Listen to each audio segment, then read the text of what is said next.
Hello, everybody. Vic here, and I am in Las Vegas on a company-sponsored event that I earned. I'm happy to be here with my wife.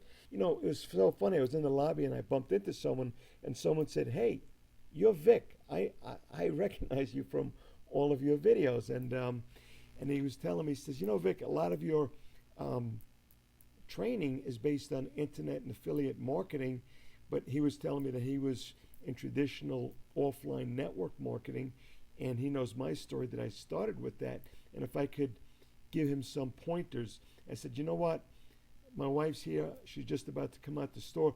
Why don't you do this? Check my YouTube channel, and I'll put something up there for you." And here I am, and not just for him to see, but for the world to see. So let me go over the basics of offline marketing.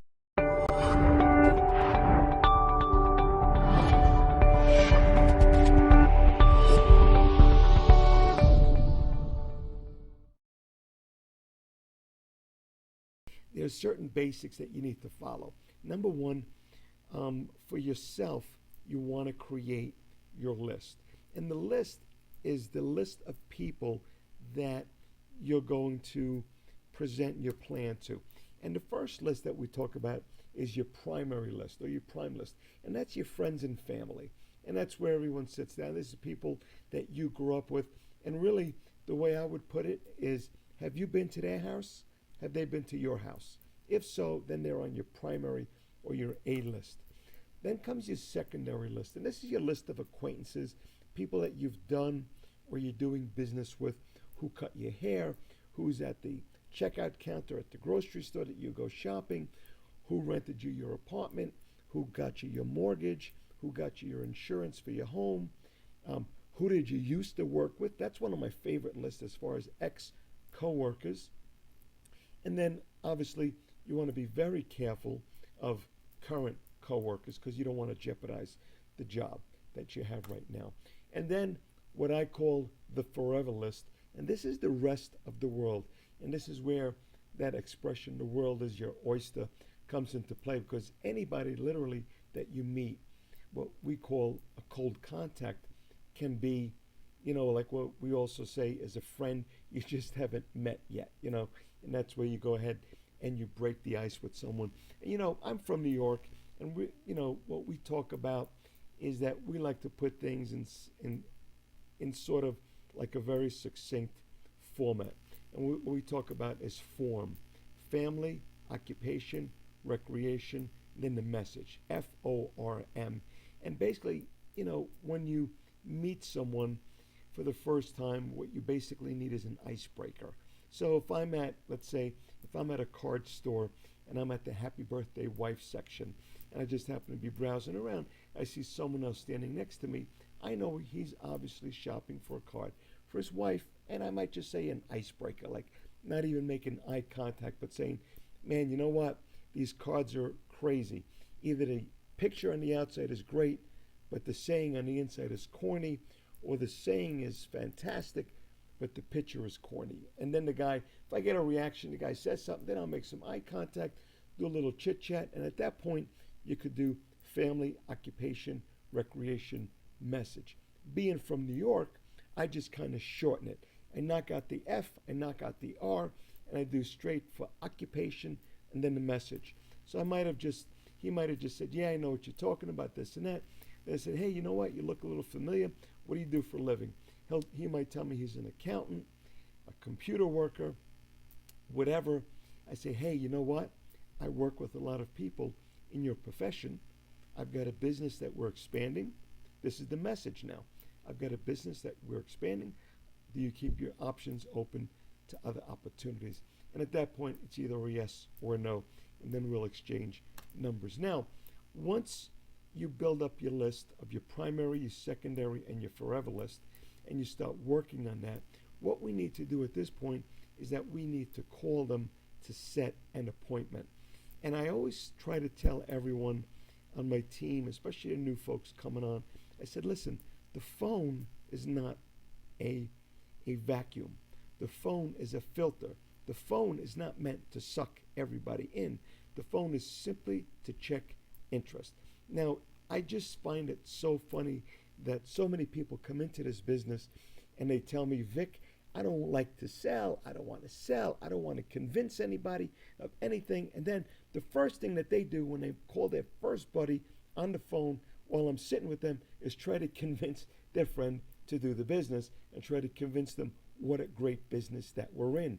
And I said, yo, Joe, I thought you didn't like to sell. I thought you didn't like to convince people.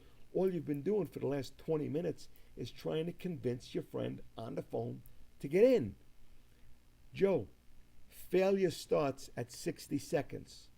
He's like, what? I said, failure starts at 60 seconds. If you're on the phone more than 60 seconds and you're not already talking about the time and a date to get together, you've already failed.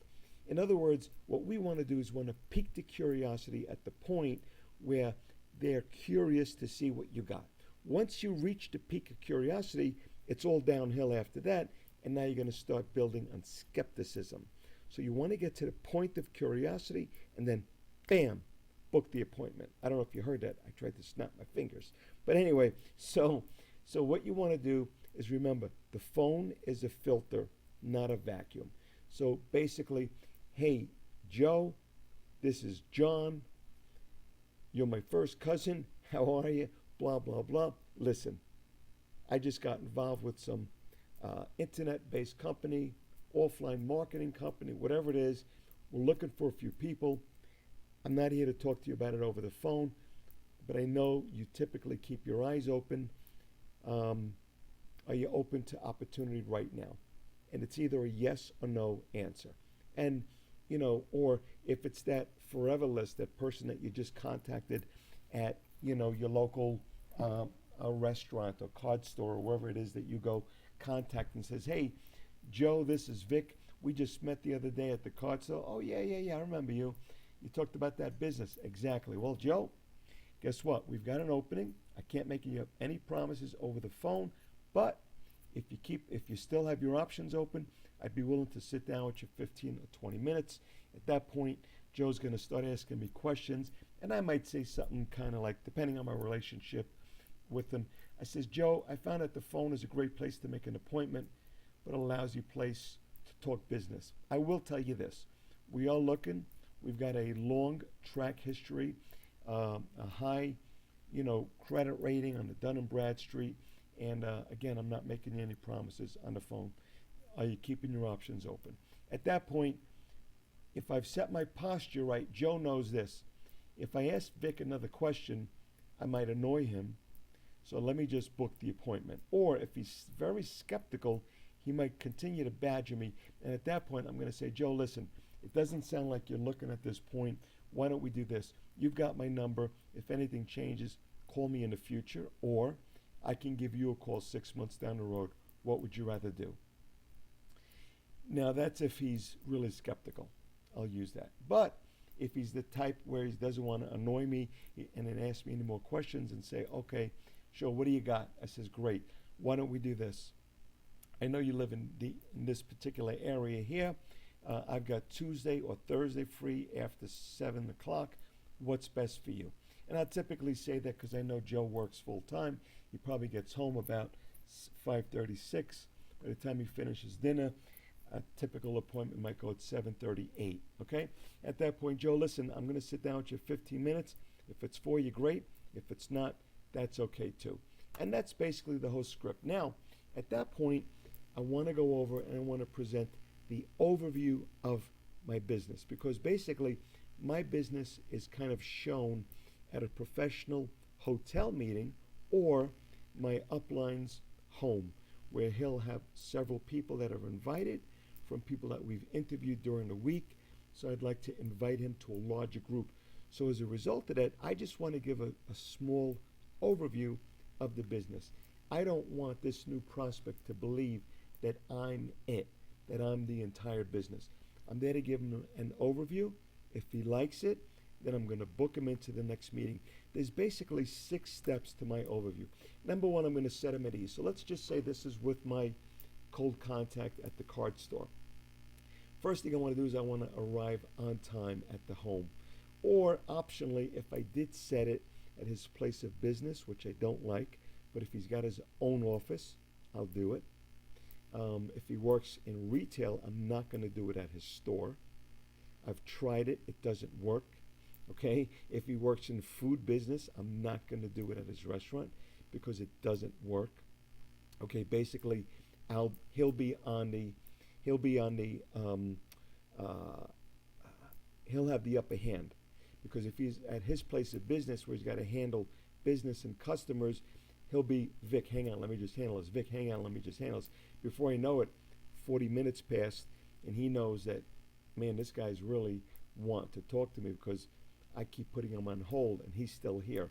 So I will not do that. So it's either at the home, a coffee shop where there's no waiter service. I don't want to go to a coffee shop where there's waiter service. I've got to keep waiting for the waiter to come on over, and I'm using up his table. So, whatever kind of coffee shop, Starbucks, Panera Bread type of stuff that you have in your area, you want to go ahead and do that. And option, like I said, the home is the best spot. So, Joe, it was good to meet you the other day by chance meeting, and just the fact that you told me you're an accountant. We happen to work with a lot of accountants, so I'm glad that you keep your eyes open. How was your job today? How'd your day go by today? Now, listen, Joe. Now, this is my transition phase. Now, I could be talking about the weather in Alaska or a butterfly flapping its wings in Thailand. Doesn't matter. My transition phrase is this. And no matter what I'm talking about, once I say this, the conversation goes to business. Hey, Joe, as I mentioned to you on the phone, I've got my own business. So again, I'm talking about the butterfly flapping its wings in Thailand. And then I said, hey, Joe, as I mentioned to you on the phone, I've got my own business. Bingo. The entire conversation now changes towards focusing on my business. Now, let me tell you something, folks. You don't want to spend too much time doing chit-chat, especially if you're working with a type A personality, because you never want to start your presentation where the guy interrupts your chit-chat and he says, okay, what's this all about? Because now you've lost posture. So you want to keep the chit-chat to a super minimum and then immediately get to what you want to do. So you've set him at ease, and now you're going to, as I mentioned to you on the phone, I've got my own business, and I can't promise you anything, but we are looking for a few spots.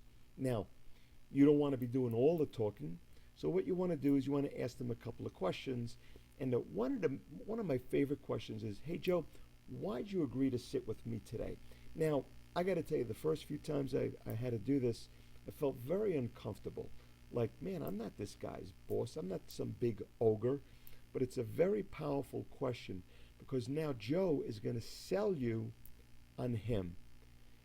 Joe, why did you agree to sit with me today? He's going to kind of tell, well, I've got a great job. I don't really have a lot of debt. I've got some debt. My wife's got a good job. We're looking to start a family. So I was just looking for this as a way to make some extra money. Or if it's a woman, the woman might say, well, I'm looking to maybe kind of wind down my career. I'd like to be able to work from home. They're going to kind of sell you on themselves. So at that point, they're a hot button. And you can always kind of get them to say more by saying, great, is there any other reason? Is there anything else? And it kind of shows that you have interest, and you're kind of egging them on to kind of give you more info. You're making a mental note as to why they're sitting down with you. Now, you want to preset the next appointment. Like I said, this is a 15 to 20 minute overview. So your main presentation is done at a hotel meeting, or it's done at a home meeting. So you want to preset it. And before I go into my overview, I'm going to say this. Now, Joe, listen. Obviously, I haven't gone over any details yet, but let me ask you a question. If what I show you here today looks good, and the money looks like it could satisfy and help you reach some of your immediate goals, would you be willing to clear your calendar? Would you be willing to clear your calendar for next Monday or Tuesday? And now, this is a note to you. This is off the overview now. You want to clear the calendar for the day of the week that you're doing your hotel meeting. So let's say it's a Tuesday. So Joe, would you be willing to clear your calendar for next Tuesday at 8 p.m., where we're going to get together with some of the folks that we've interviewed and do a more in-depth orientation, or whatever word you want to use. And at that point, Joe's going to either say one of two things: yes, no, or, well, you haven't told me anything yet. If it's yes, you go on to the next step. If it's no, you're done. Say, hey, Joe, listen, you've told me what I needed to know. Obviously, this is not for you because you're not really looking to invest any time. And I'm just glad we had a chance to meet. If anything changes, you got my number. Give me a call. You're done. Folks, it feels good when you walk out of a presentation on your terms. Okay? Or he might say something like, well, you haven't told me anything yet. I know I haven't told you anything yet, but I did ask you if it looks good, if the money can satisfy specific and immediate goals of yours, would you be willing to? And then at that point, Joe's going to say, yeah, I think I would. Great. Fantastic. So now let's move on to the next one. At this point, you want to give a brief overview of your business and how your business can help them meet the needs from question 2. In other words, why did you agree to sit with me up above? And he said, oh, because, I'm looking to get my wife retired, or the woman says, I'm looking to get my husband out of work because he's working so hard. He's doing 2 jobs. I'd like to make some extra money so he can quit one of them, whatever it is. So if you are allowed to give some incomes, obviously with any income disclaimers that you have to give to them, and ask them if that would be. Now, one of the things that I'd like to do where I don't actually give incomes, and I don't think you need to go over income disclaimers, is Joe, and given the overview, says, Joe, let me ask you one more question. How much money would you be looking to make on a monthly basis that could kind of satisfy some of your goals right now? And I shut my mouth and I wait for an answer. And Joe might say, you know what, an extra $2,000 a month would be good. I says, Joe, I could introduce you to some people making that kind of money right now. Now, I didn't tell him that's what he could make, so therefore I don't have to go into all the company this and that and disclosures. All I said is I could introduce you to some people making that kind of money. And I know at the hotel meeting, I've got people making anywhere from $100 a month to $100,000 a month. So whatever he tells me, I can go ahead and introduce him to those people. And in his brain, Joe's saying, hey, that's fantastic. Okay? Number 5, I'm going to end my overview. As soon as I get that positive, what would it be that would satisfy some things right now? I'm ending on a positive note. At that point, I'm going to end it. I'm going to say, Joe, listen, obviously, I didn't go into great detail, but I think that you understand enough that I've gone over benefit A, B, and C, and that we've noticed that you could probably meet a couple of your goals, your immediate goals that you've mentioned, goal number 1 and 2, based on what I showed you here. Are you interested enough in getting more information? And you shut your mouth again. Remember, he who speaks first loses, or he who speaks last is in control. You ask the question now. Joe, have I shown you anything here that interests you enough where you'd like to get more information?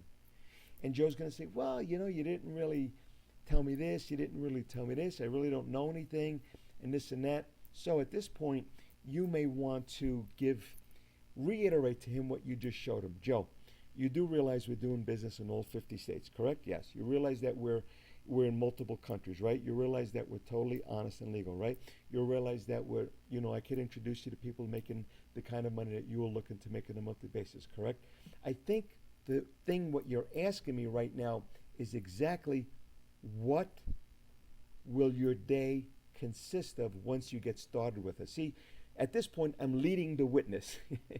If you ever see it's an old Mel Brooks movie, and he's talking about, I object, Your Honor, he's leading the witness, and you see the attorney has grabbed the witness by the hand, leading. No, I'm not, Your Honor. It's so funny. But anyway, I forget what movie it is. But anyway, so you're leading him. You're saying, I think what you're asking me is, what do I have to do? What is my basic day going to look like when I get started with you? And really, that's the question most people have. The guy's going to say, yes. I says, great. that's what the meeting, that's what the orientation is designed for. Now, Joe, I asked you before, earlier, and this was step 3. I asked you earlier if you were willing to clear your calendar for Tuesday night if what I showed you here looked good. And what you just told me now, again, this is in step 5, what you just told me now is that you are interested enough in getting more info. So to get that info, Tuesday night, 8 p.m., we'll be given that info. Does that still sound good? And Joe's going to say, he's just like, well, I don't. I said, listen, Joe, I asked you earlier if you were willing to clear your calendar if it looked good, and you just told me it looked good, that you want more info. But now I'm telling you about the hotel meeting at the Hilton on I-4, and you're telling me that you're not. You're either lying to me now or you're lying to me before. I'm not sure which one. And you could kind of say anything if you put a little smile on your face. And Joe's going to say, well, I've seen these kind of things before, and I'm not really this and that. I said, Joe, I don't remember meeting you before. What do you mean you've seen these kind of things before? I've never met you before. I've never shown you my business. No, you know these types of things. And I says, Joe, listen,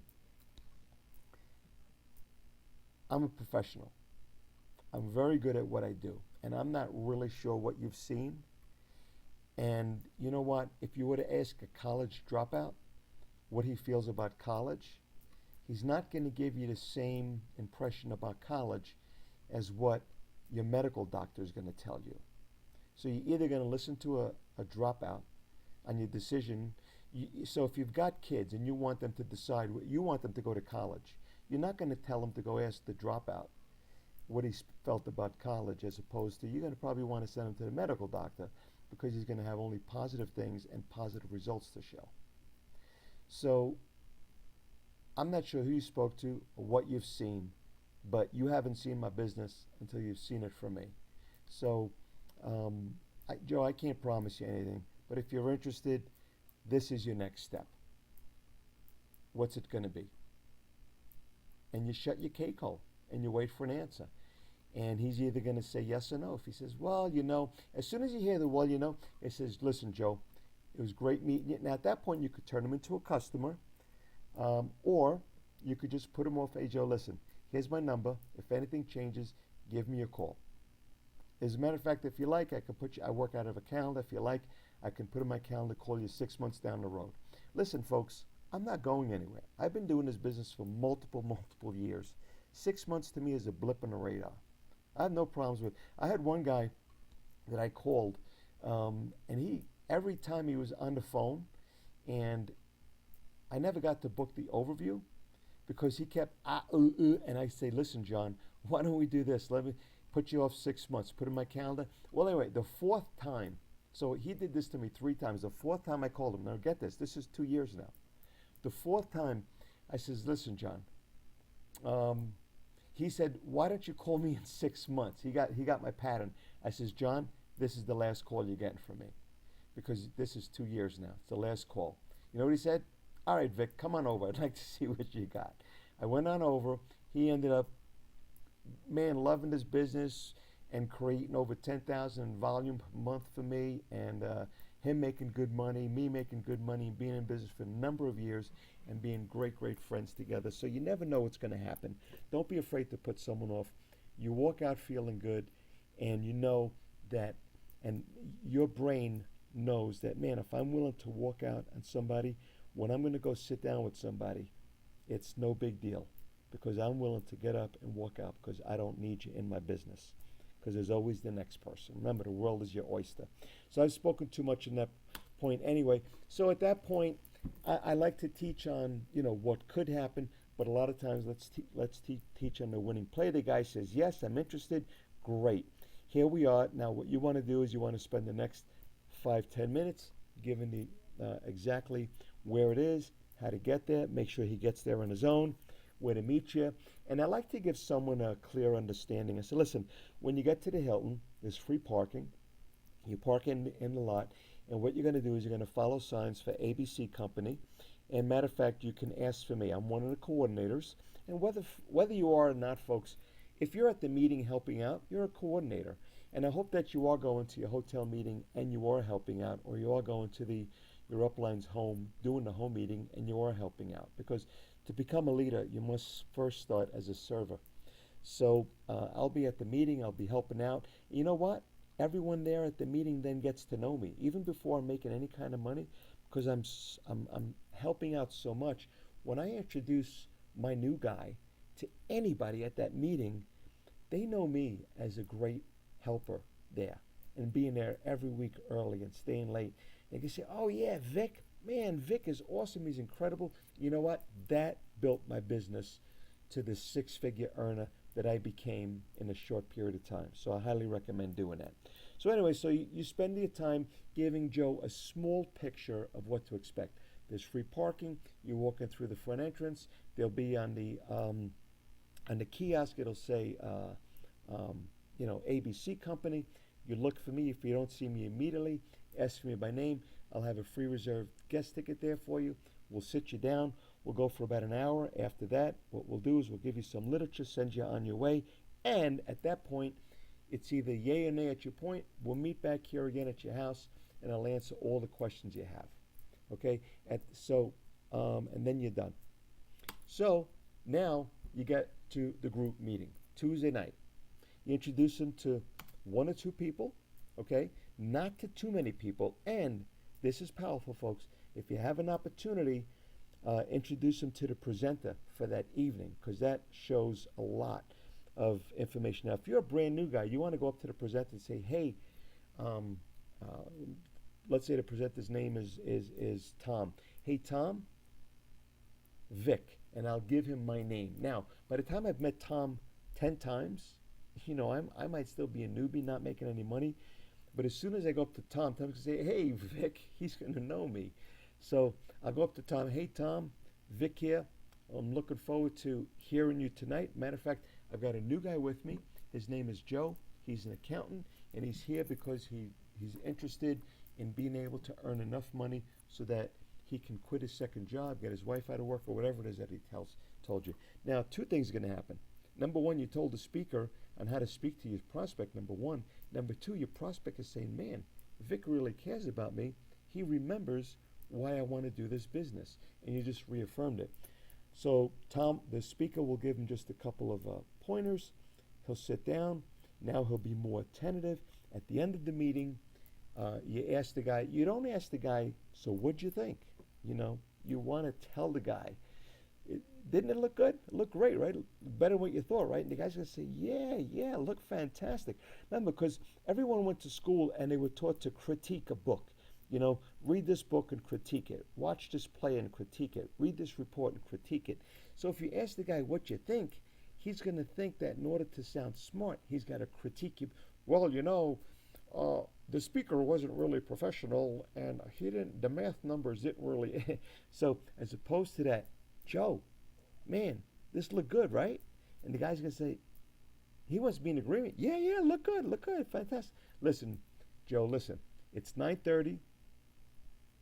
Now's not the time to answer any. It's 9:30. It's 10 o'clock. Now's not the time to answer any questions. It's getting late. Why don't we do this? Take some literature, and what we'll do is we'll get back to your house. We'll sit down, and I'll answer all the questions that you have. And blah blah blah. You book the appointment. You already got directions to his house, and you go there. You meet up. Now, what do you think you do? I'm ending off on this. What do you think you do when you get to Joe's house? You're going to go back to step one. Folks, this is like the Indy 500. It's a 500 boring laps, okay? That's what it is. Well, this is all that you're doing. It's a cycle. It's the same thing over and over and over again. And the process of duplication kicks in because now you're going to help Joe build a list of his friends and family, his secondary list. He's going to watch you make phone calls. You can do three-way calling with him or handoff where he starts the phone conversation, gives the phone to you, hands it off. He'll go with you in a couple of the overviews. He'll see how you follow up with his friends and family at the group meeting. He'll see you book a follow-up with his friends and family. And by the time you've done that 2 or 3 times and got 2 or 3 people started for Joe, Joe's going to say, man, this is simple. I could do this. You know what, folks? That's magic to your ears because now the duplication process has started. And then Joe will do the same thing, and he'll start duplicating you, and you start working your other organizations, and your business takes the snowball effect. So Um, 4 short basics, long video, but you know what? That's it in its entirety, folks. And I hope that helps, and I hope you use it because it's really powerful. Now, let me tell you how this works best. Continual self-improvement. You need to make sure that you're into the books on a daily basis, read on a daily basis, whatever audio programs that are part of your business. You want to make sure that you're listening to them because then you get the mindset of a winner, and make sure that you attend your company events. Number 2 is positive self-talk. I've read that 90% of the talk that we do to ourselves is 90% of the time that we spend during the day is talking to ourselves. Oh my God, I'm never going to make that appointment. Oh my God, I forgot to do the checkbook. Oh my God, I forgot to do this. I forgot to do that. I forgot to do that. And a lot of it is negative. Well, learn to do positive self-talk. I'm a winner. I'm a contacting machine. I'm a plan showing individual. I've got young, upward mobile people getting into my business every day. Positive self-talk, especially before you're making a phone call. And then focus on income-producing activities. Now, continual self-improvement and the positive self-talk, that's not really income-producing activities. That's focus on yourself. Income-producing activities is the contacting, the phone calls, the showing the plan, and the following up with people. And you want to focus on that on a regular basis. And he who shows the most presentations per month wins. And when you do that on a constant basis, you're going to earn the life that you and your family deserve. So with that, we'll see you on the next one. Hope this helps.